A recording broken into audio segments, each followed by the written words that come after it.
Bab 2241. Nicole memberi isyarat pada Jared, "Ayo pergi juga."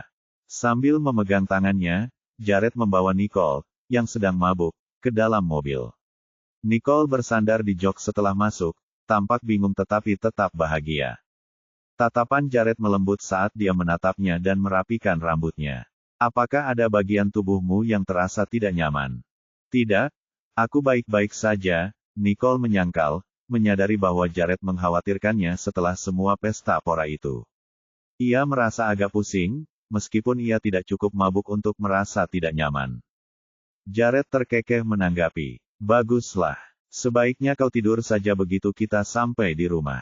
Dilihat dari kondisi Nicole, Jared memperkirakan Nicole akan tertidur sebelum mereka sampai di rumah. Benar saja, Nicole pingsan bahkan sebelum mereka sampai di rumah. Jared menggelengkan kepala dan terkekeh, sebelum menggendong Nicole keluar dari mobil dan melangkah kembali ke kamar mereka. Nicole tiba-tiba membuka matanya dan membelai wajah Jared setelah Jared membaringkannya di tempat tidur. Dia tersenyum saat matanya bertemu dengan matanya. "Jared, kenapa kamu begitu tampan?" "Jelas." Nicole sedang mabuk dan ucapannya tidak jelas. Sambil memegang tangannya, Jared berkata, "Kita sudah pulang. Tidurlah yang nyenyak." "Bagus," kata Nicole genit sambil melingkarkan lengannya di leher Jared. "Berbaringlah di sampingku." Dalam keadaan mabuk berat, Nicole memancarkan pesona mematikan saat dia tersenyum lebar, menyebabkan mata Jared menjadi gelap. Keduanya saling menatap dan saat itulah percikan api beterbangan.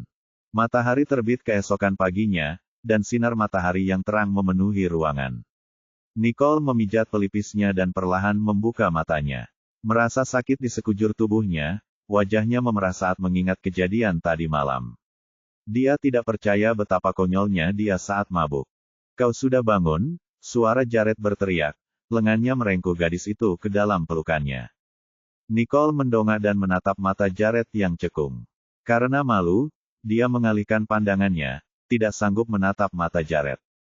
Tatapan Jared melembut, dan dia terkekeh, "Apakah kamu ingin tidur sedikit lebih lama?" "Tidak, aku bangun dulu," jawab Nicole. Suasana menjadi canggung, Nicole berusaha melepaskan diri dari pelukan Jared. Namun, Jared menggendongnya keluar dari tempat tidur. "Hei," seru Nicole, terkejut dan tanpa sengaja melingkarkan lengannya di leher Jared. "Jangan khawatir, kau tidak akan jatuh."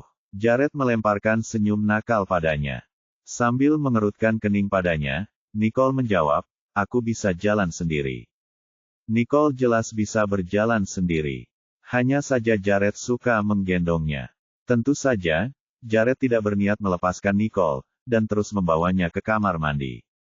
Tak lama kemudian, suara cipratan air terdengar dari kamar mandi, diikuti oleh desahan Nicole yang putus asa. "Astaga, Jared, bisakah kau keluar dulu?" "Bersama," kata Jared dengan suara seraknya. "Hei, perhatikan tanganmu." Setelah selesai, dia menggendongnya keluar dari kamar mandi, dan wanita itu menatapnya dengan tatapan putus asa dan kesal. Apakah dia tidak pernah puas? "Kita baru saja melakukannya tadi malam, tapi baru saja." Nicole mulai khawatir dengan tubuhnya yang mungil. Ia tak dapat menahan diri untuk bertanya apakah sebaiknya ia membawa Jared kembali ke tempatnya sendiri. Melihat ekspresi sedihnya, Jared mendaratkan ciuman lembut di pipinya. Sebagai tanggapan, Nicole mendorongnya sambil berkata, "Pergi." Bab 2242. Pendekatan Jared terasa berbahaya bagi Nicole, jadi dia berhenti mengizinkannya mendekatinya. Tepat saat pikiran ini terlintas, Nicole membungkus dirinya dengan jubah mandi dan berlari ke lemari. Kemudian, dia segera berpakaian dan meninggalkan ruangan. Melihat serangkaian tindakannya, senyum tersungging di wajahnya. Dia menggelengkan kepala dan berjalan menuju lemari pakaian juga. Di luar ruangan, Nicole bertemu Nolan dan Lana. "Ibu," sapa anak-anak dengan manis. "Kau sudah bangun?" Tatapan Nicole melembut dan dia menarik mereka ke arahnya. "Ayo kita turun." "Di mana ayah?" tanya Lana dengan ekspresi ragu saat dia tidak bisa melihat sosok Jared. Dengan ekspresi aneh di wajahnya, Nicole berkata dengan kaku, "Dia akan segera keluar." "Ayo turun dulu." "Oh, baiklah." Lana mengikuti Nicole ke bawah. Di lantai bawah, keluarga sudah ada di ruang makan. Kakek, nenek, dan paman, sapa Nolan dan Lana. Kemarilah dan duduklah, kata Gloria penuh kasih sayang. Setelah Nicole dan anak-anaknya duduk, Daniel bertanya, bagaimana kabar Samuel? Nicole tersenyum dan menghibur orang tuanya, ya, dia baik-baik saja. Kalian tidak perlu khawatir tentang dia. Itu bagus, kata Daniel. Oh, begitukah? Tanya Gloria, tampak sedikit ragu. Penasaran? Nicole bertanya, iya, Bu. Ada yang sedang kamu pikirkan? Kami ingin mengunjungi Samuel, jawab Gloria. Gloria khawatir mereka akan mengganggu June dan Samuel jika mereka berkunjung. Nicole menyeringai. Jika kamu punya waktu untuk mengunjungi Samuel, mengapa kamu tidak mulai memikirkan persiapan pernikahan mereka? Mereka akan menikah. Semua orang di ruangan itu bertanya dengan heran. Bahkan Spencer pun terkejut, karena dia tidak mengetahui hal ini sebelumnya. Mereka belum mengumumkannya, tetapi firasatku mengatakan bahwa itu tidak akan lama lagi, Nicole menyeringai. Jadi, kurasa kalian sebaiknya mulai mempersiapkan diri. Dengan begitu, saat mereka memutuskan untuk menikah, yang perlu mereka lakukan hanyalah memilih tanggal dan mengatur semuanya. Dengan melakukan itu, mereka bisa menghemat banyak waktu. Gloria juga selalu merasa cemas tentang hubungan mereka, jadi kemungkinan besar dia akan lebih dari bersedia untuk mempersiapkan hal-hal ini. Dan tentu saja, Gloria menyetujui usulan Nicole. Baiklah, aku akan kembali untuk mempersiapkan pernikahan mereka. Baiklah, mari kita persiapkan seperti yang Nicole katakan. Daniel mengikuti. Spencer menggelengkan kepalanya. Wah, ini berkah tersembunyi bagi Samuel. Kalau begitu, kurasa Samuel bisa menggelar pernikahan begitu dia pulih. Barangkali hal baik datang berpasangan.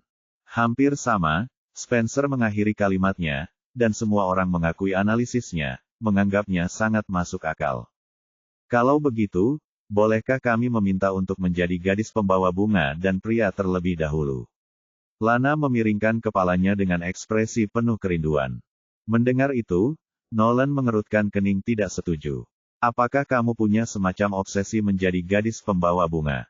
Begitu kata-kata itu diucapkan, keluarga itu tertawa terbahak-bahak dan setuju, tentu saja, asalkan Lana menyukainya.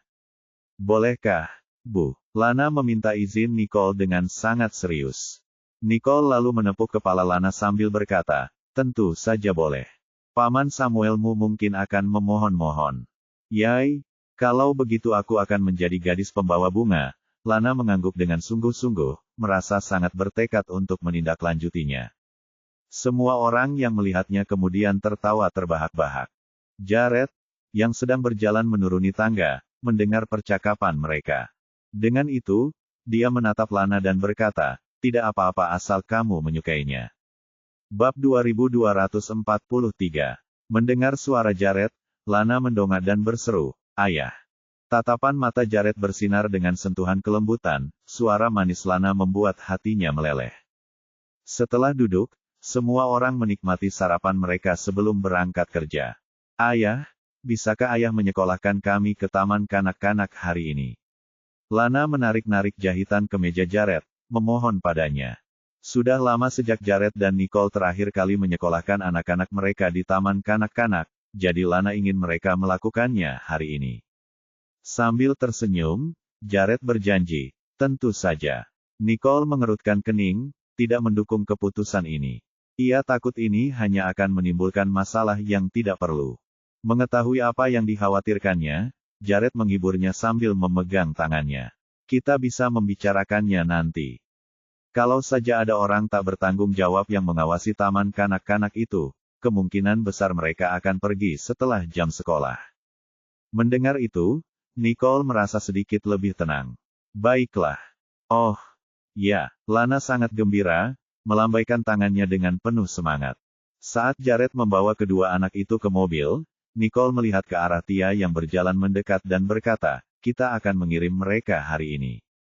Baiklah, Nicole, Tia mengangguk, bisa merasakan betapa bahagianya Lana saat ini.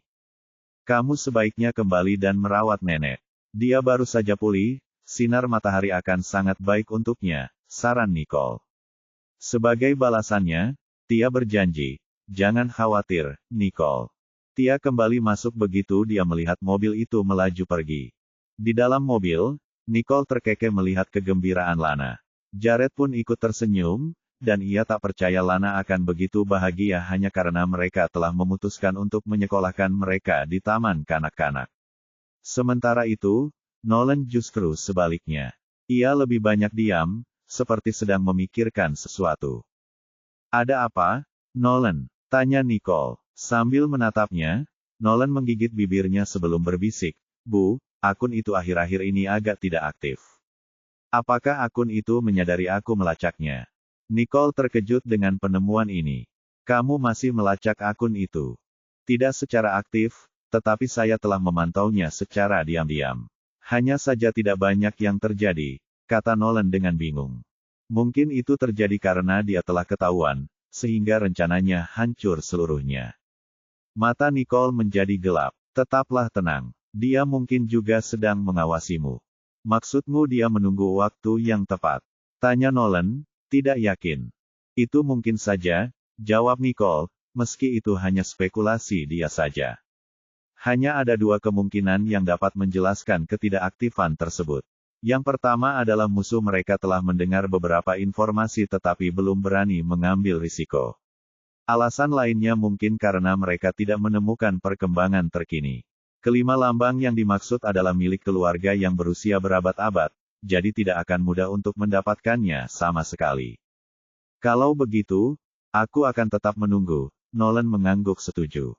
Secercah cahaya melintas di mata Nicole saat ia melihat Nolan semakin dewasa. Ia pikir ini mungkin latihan yang baik bagi Nolan dalam proses tumbuh dewasa.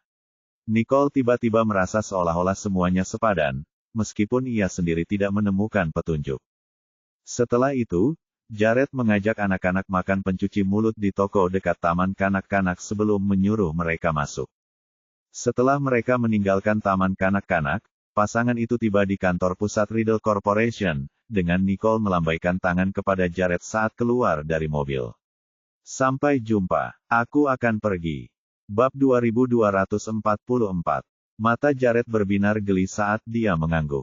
Begitu Nicole memasuki gedung perusahaan, Jared menarik kembali pandangannya dan memerintahkan, jalan, Max.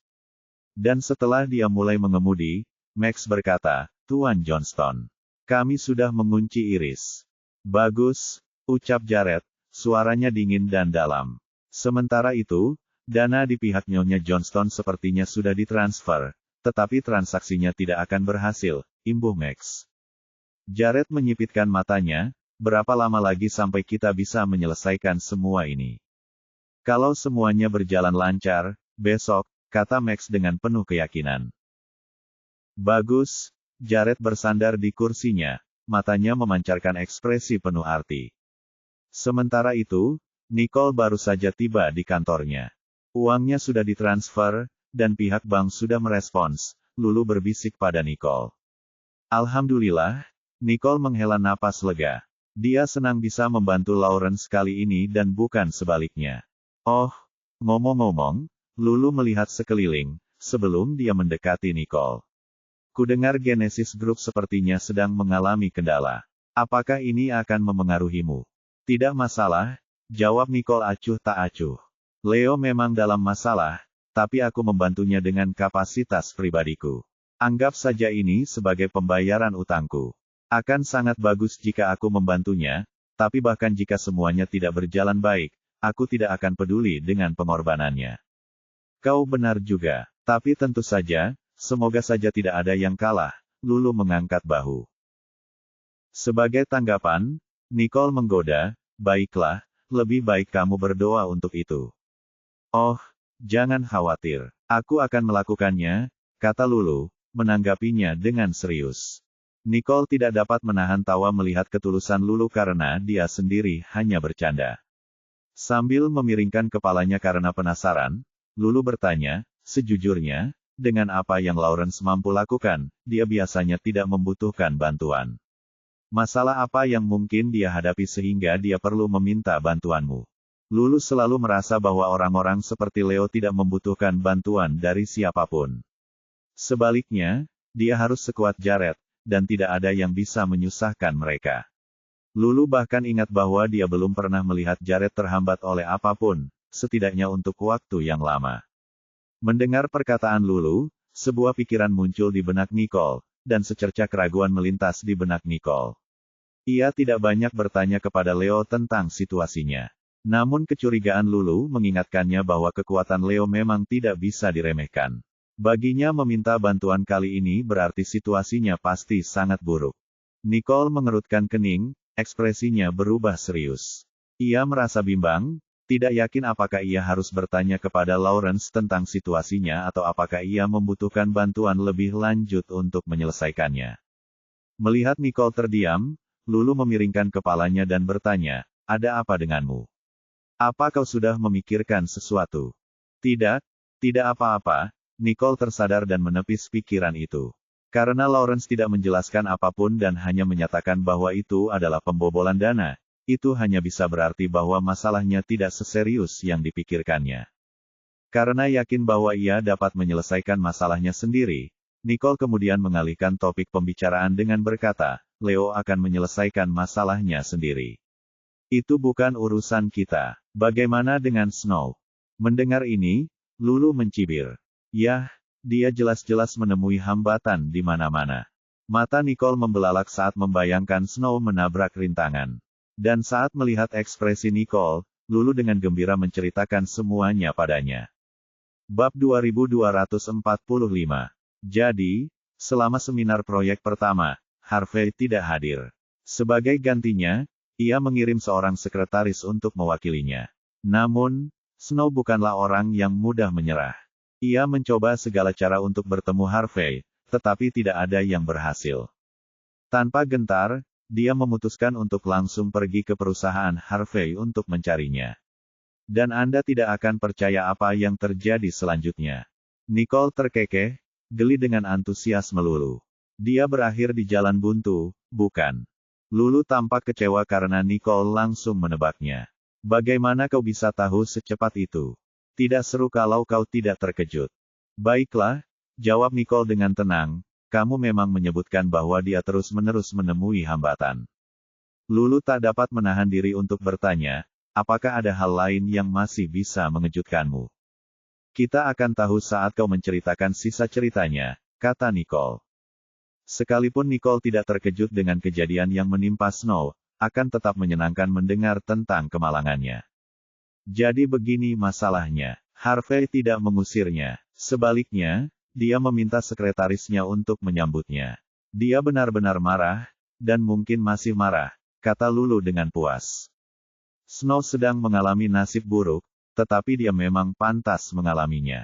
Sebaliknya, dia cukup berani dalam upayanya untuk merayu Harvey. Namun, Lulu bertaruh bahwa Harvey tidak akan melirik Snow sedikit pun. Nicole berkata dengan tenang, dia tidak akan menyerah. Menabrak tembok batu bata tidak akan membuat Snow merasa putus asa lama-lama. Lagi pula, Snow mungkin sudah mengantisipasi hasil ini. Harvey adalah satu-satunya kesempatannya sekarang, jadi tidak mungkin Snow akan melepaskannya. Lulu tersenyum, apa gunanya obsesi yang kau ciptakan sendiri seperti ini?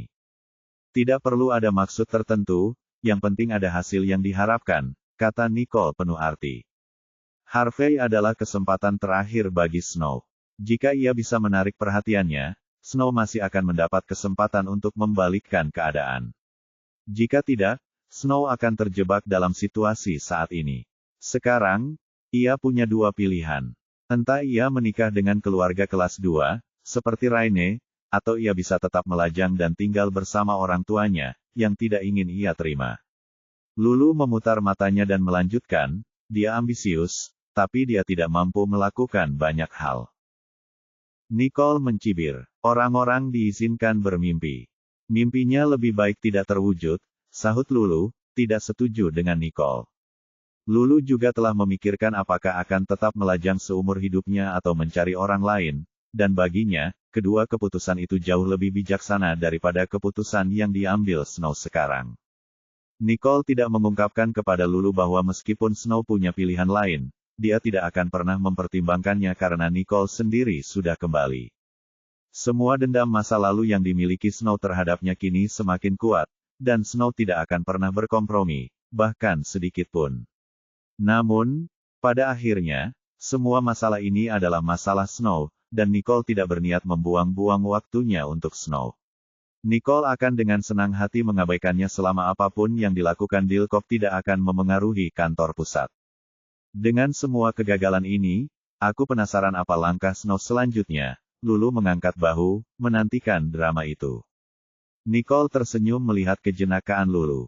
Kenapa kau tidak menebak berapa lama Harvey akan bertahan dengannya?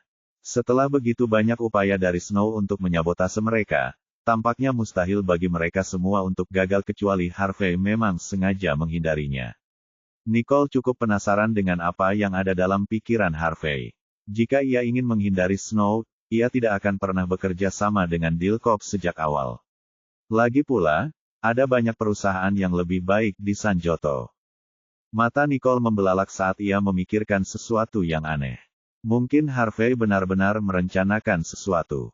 Sekarang menjadi serius, Nicole memberi instruksi, awasi Snow, terutama interaksinya dengan Harvey. Ekspresi serius Nicole membuat Lulu semakin berhati-hati tentang masalah ini saat dia bertanya, ada apa? Apakah kamu curiga ada sesuatu yang sedang menuju ke arah kita? Saya tidak bisa menjelaskannya dengan tepat, tapi sepertinya ada yang janggal, kata Nicole, yang merasa bahwa ia harus lebih memerhatikan. Baiklah, aku mengerti, Lulu setuju dengan hati-hati. Bab 2246. Itu saja, Nicole mengangguk. Lulu berbalik dan meninggalkan kantor. Kemudian, dia mengambil dokumen di atas meja dan mulai mengerjakannya. Sementara itu, di Dilkop, Snow memasang wajah masam saat duduk di mejanya. Ia frustrasi, karena tidak percaya telah menyia-nyiakan kesempatan bagus itu. Semakin ia memikirkannya, semakin ia merasa tidak puas. Dengan tangan terkepal, dia berpikir, tidak, ini tidak mungkin. Tidak mudah untuk mendapatkan kesempatan seperti ini. Aku tidak akan melepaskannya.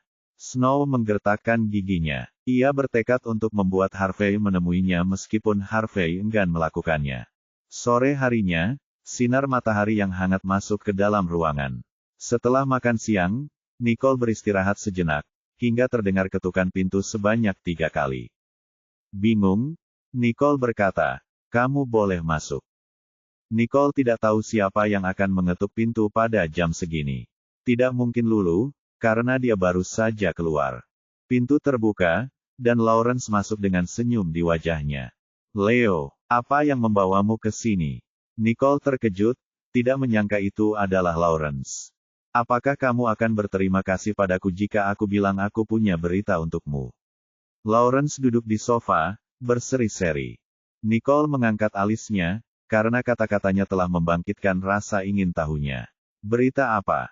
Dia kemudian mulai bertanya-tanya tentang berita macam apa yang begitu penting hingga bisa mendorong Lawrence untuk menceritakannya kepadanya secara langsung. Ini tentang grup Ellison, Lawrence menyeringai. Tunggu, kelompok apa? Kelompok Johnston. Jared, Nicole menegang. Apakah ada yang terjadi pada Jared?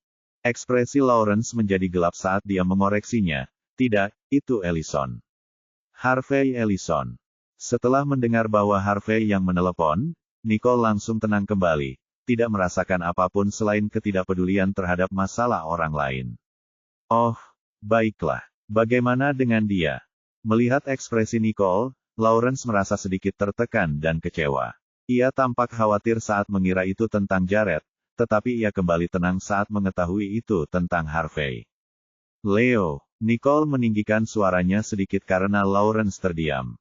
Lawrence kembali ke dunia nyata dan kembali tersenyum seperti biasa. Sepertinya Harvey telah mengarahkan pandangannya ke Dilkop. Tidak yakin apakah ini kabar baik atau kabar buruk bagi Anda. Meskipun Dilkop berdiri sebagai entitas yang terpisah dari kantor pusat, perusahaan itu tetap menjadi bagian dari keseluruhan aset keluarga Riddle. Karena itu, Lawrence tidak yakin apakah ia akan melihat pembelian Dilkop oleh Harvey sebagai perpisahan yang baik bagi musuh atau kerugian yang menyedihkan bagi keluarga Riddle. Jadi itu sebabnya, aku mengerti apa yang sedang terjadi sekarang, Nicole mencibir. Dia punya firasat bahwa Harvey mungkin sedang merencanakan sesuatu, dan sekarang, tampaknya dia telah mengarahkan pandangannya pada Dilkop. Kau tahu tentang ini? Lawrence terkejut. Dia juga tidak sengaja menemukan masalah ini, dan itulah sebabnya dia datang untuk memperingatkannya tentang hal itu. Tanpa diduga, dia sudah diberitahu tentang hal itu. Nicole menggelengkan kepalanya. Itu hanya firasat. Tapi dengan kehadiranmu di sini, kebenarannya telah terbukti. Sebelumnya, dia tidak punya bukti, hanya keraguan dan spekulasi. Dia berencana untuk menunggu dan mengamati situasi sejenak sebelum mengambil kesimpulan, tetapi sekarang, dia telah mendapatkan jawabannya. Bab 2247. Lawrence tersenyum malu padanya. Sepertinya kamu tidak akan dirugikan. Lawrence khawatir Harvey tidak akan menerima permintaannya dan bahkan akan menimbulkan ancaman bagi Riddle Corporation dalam waktu dekat. Mungkin aku terlalu memikirkannya. Dia tidak harus melalui aku untuk membuat keputusan apapun. Kurasa aku harus menaruh kepercayaanku padanya, pikir Lawrence dalam hati. Nicole menggigit bibirnya dan menatapnya. Aku tetap harus berterima kasih padamu untuk ini. Dengan semua yang telah dikatakan dan dilakukan, dia secara pribadi telah muncul untuk memberiku informasi tersebut tepat pada waktunya. Aku harus berterima kasih padanya untuk ini, pikir Nicole. Tidak perlu berterima kasih kepadaku untuk ini. Anggap saja ini sebagai tanda niat baik, jawab Lawrence sambil tersenyum. Sudahlah, aku membantumu adalah hal yang seharusnya sekarang. Kau sudah memberiku cukup bantuan sebelum ini, kata Nicole sambil membalas senyumannya. Tidak akan ada habisnya jika kita terus membalas budi satu sama lain. Itu cerita yang sama sekali berbeda. Aku sudah bilang sebelumnya, apapun yang terjadi saat itu dilakukan tanpa alasan apapun. Niat baik. Mata Lawrence menjadi gelap, tidak ingin Nicole merasa berhutang budi padanya. Nicole mengangkat alisnya, dan dengan hati-hati, dia menjawab, bagaimanapun juga, tidak benar bagiku untuk mengambil keuntungan dari itu. Nicole tahu bahwa meskipun Lawrence telah melakukan apapun karena kebaikan hatinya, dia tetap tidak akan mengambil keuntungan dari siapapun. Nicole, kamu tidak perlu melakukan ini. Itu membuat keadaan di antara kita menjadi sangat canggung. Mata Lawrence berkilat karena sakit hati dan rasa sakit, yang menunjukkan bahwa hubungan mereka tegang, dan mereka tidak lagi sedekat dulu. Nicole menggigit bibirnya, dan dengan nada lembut, dia berkata, Leo. Kita akan selalu berteman. Lawrence terdiam sejenak sebelum mendesah pasrah. Mengapa dia tidak bisa melihat bahwa aku ingin kita menjadi lebih dari sekadar teman? Mau kopi? Aku akan minta Lulu untuk mengambilkannya. Nicole mengalihkan topik pembicaraan. Wajah Lawrence menjadi lesu, dan saat itulah dia tiba-tiba berdiri dan berkata, tidak perlu. Aku sudah mengatakan apa yang perlu kukatakan, aku akan segera pergi. Alih-alih menahannya, Nicole malah berdiri dan mengucapkan selamat tinggal, baiklah, aku akan mengantarmu pulang. Setelah keluar dari kantor Nicole, Lawrence melirik Nicole sekali lagi dengan ragu sebelum melangkah keluar dari kantor. Nicole mendesah dalam hati, saat ia bertabrakan dengan Steve tepat saat ia hendak kembali ke kantornya. Steve, panggil Nicole lembut. Apakah kau mencariku? Ya, ada sesuatu yang perlu kubicarakan denganmu. Steve menoleh untuk melihat Lawrence. Apa masalahnya?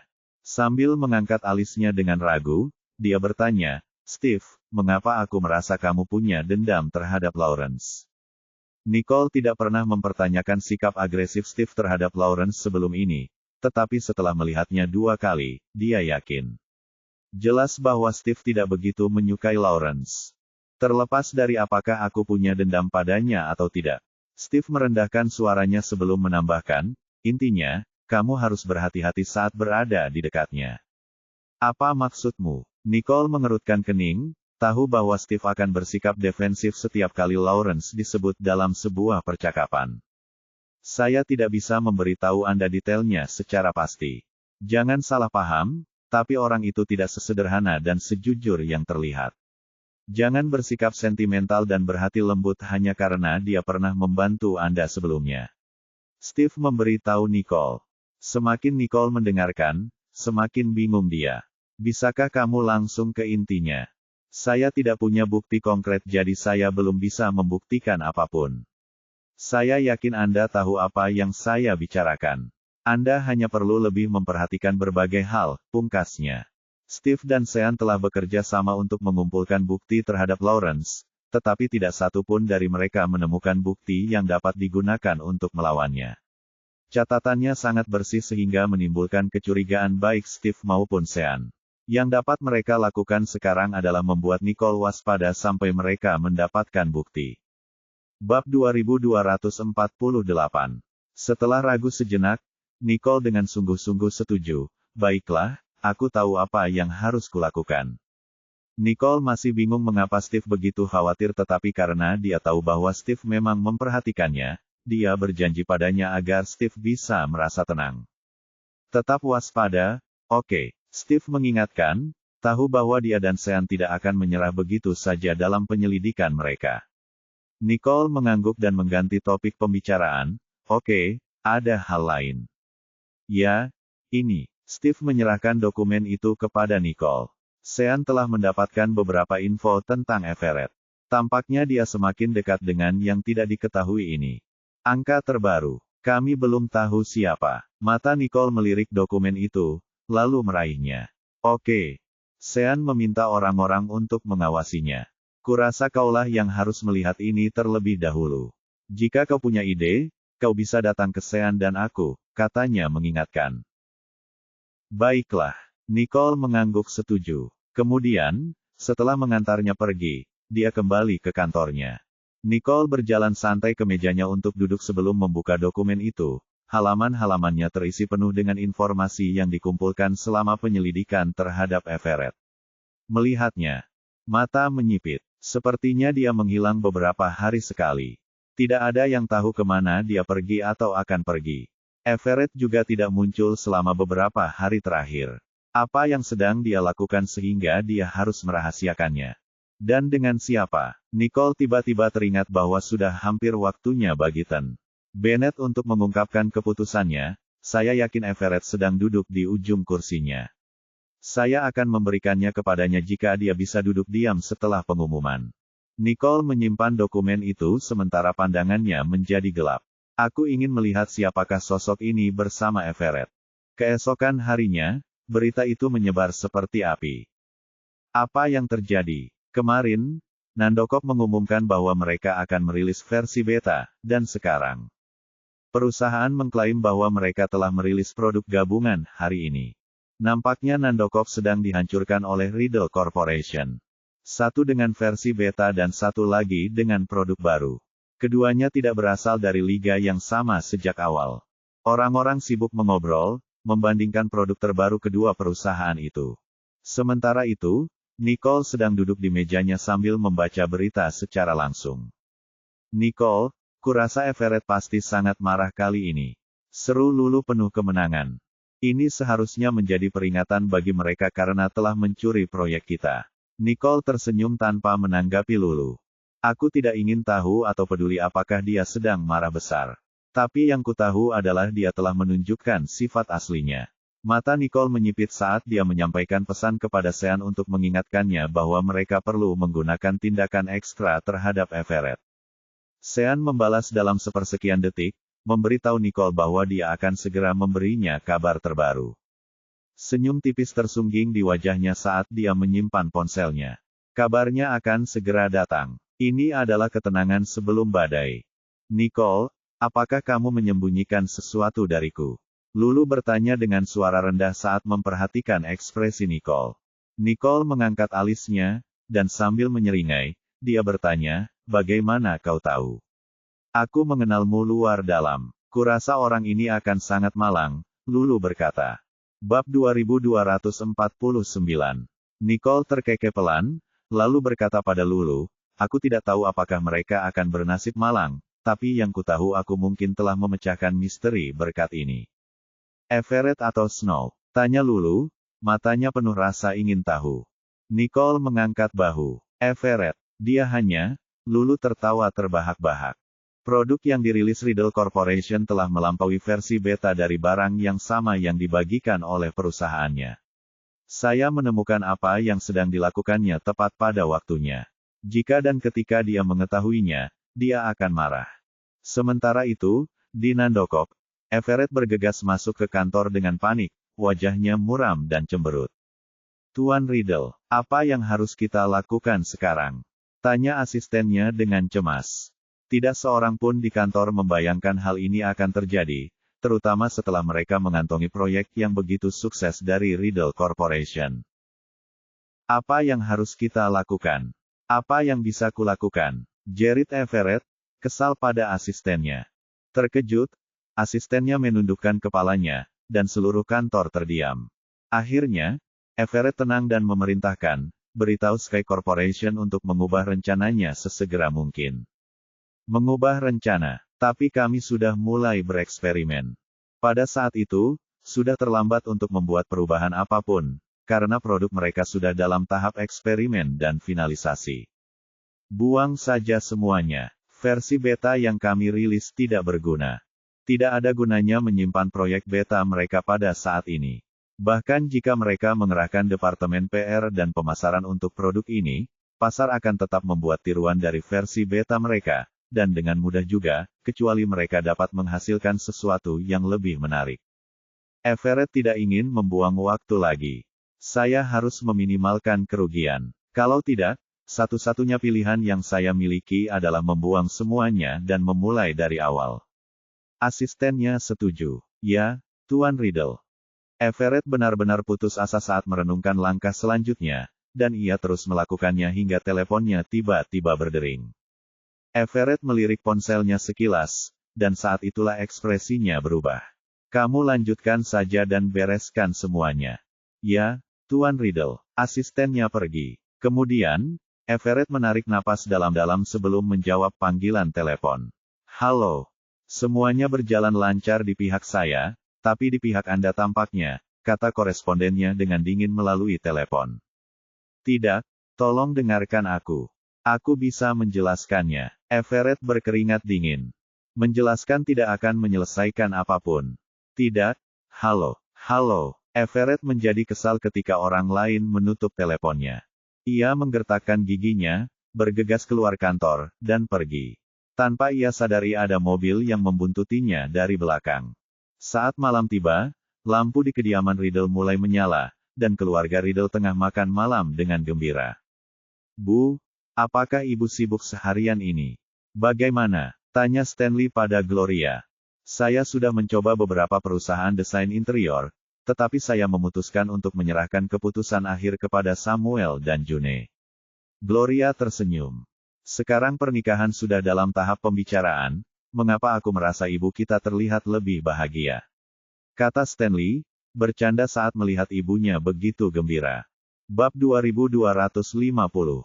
Tentu saja, saat kalian semua menikah, ibu kalian dan aku akhirnya bisa merasa tenang. Daniel menatap Stanley dan Spencer, seolah memberi kesan bahwa mereka berdua adalah orang-orang yang aneh.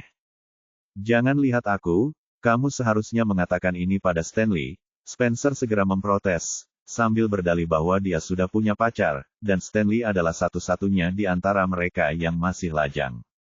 Dalam sepersekian detik, Daniel mengalihkan pandangannya ke Stanley, yang mengangkat kedua tangannya seolah menyerah.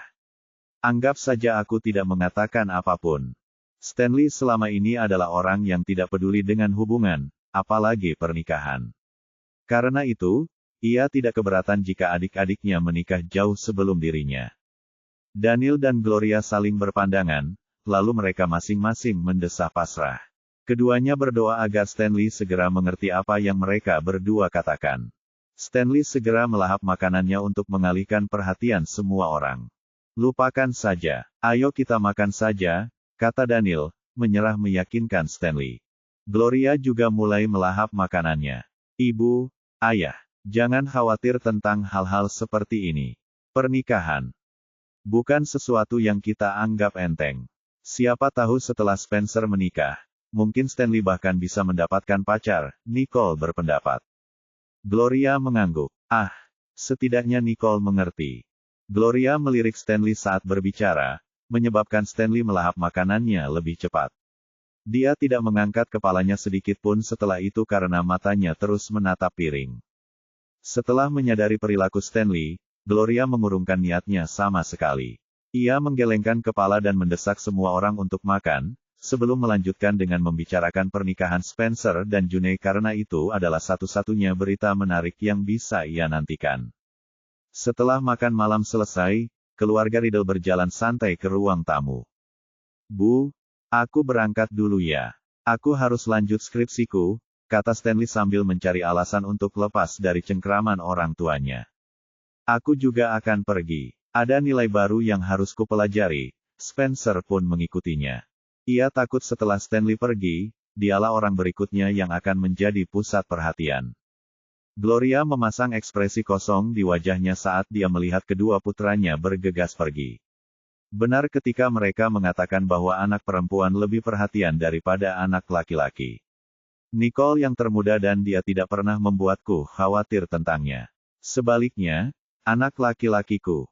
Ibu, ayah, kalian bisa tidur. Kami bisa menjaga Lana dan Nolan, kata Nicole kepada Daniel dan Gloria. Baiklah, kalian sebaiknya jangan begadang. Tak lama kemudian, pasangan tua itu pergi ke kamar tidur mereka untuk tidur. Nolan dan Lana masih asyik dengan acara TV yang mereka tonton saat Nicole menghampiri mereka.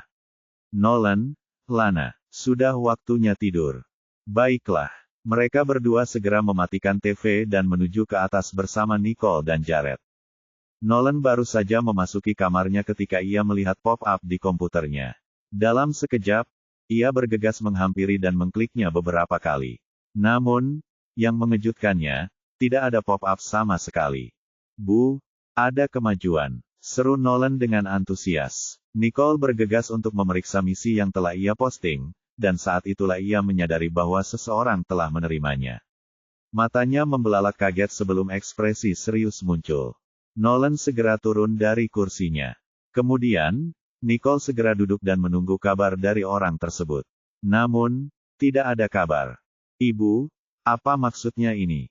Mereka menerima misi itu dan tidak memberi kita kabar terbaru. Teriak Nolan dengan bingung. Ibu adalah orang yang memposting misi itu. Mengapa mereka menerimanya tanpa melanjutkannya? Tidak masuk akal kecuali mereka tidak tahu apa-apa. Tapi, bagaimana mungkin mereka menerima misi itu begitu saja? Atau apakah mereka mencari jawaban, seperti yang mereka lakukan terakhir kali? Nolan merenung. Nicole segera datang untuk menilai situasi dan saat itulah ia melihat seseorang telah menerima misinya. Sebelumnya, ia telah memastikan bahwa ia telah mengubah alamat IP-nya sehingga tidak ada yang dapat melacaknya. Ibu, menurutmu apakah dia menerimanya dan keluar untuk melakukan penelitian? Lana mengerjapkan matanya saat bertanya. Jared menggendong Lana ke dalam pelukannya. Lana benar. Ya, aku benar. Aku pintar. Lana membanggakan diri. Ayah setuju dengan apa yang kukatakan, yang berarti aku benar. Akhirnya aku bisa membantu mereka.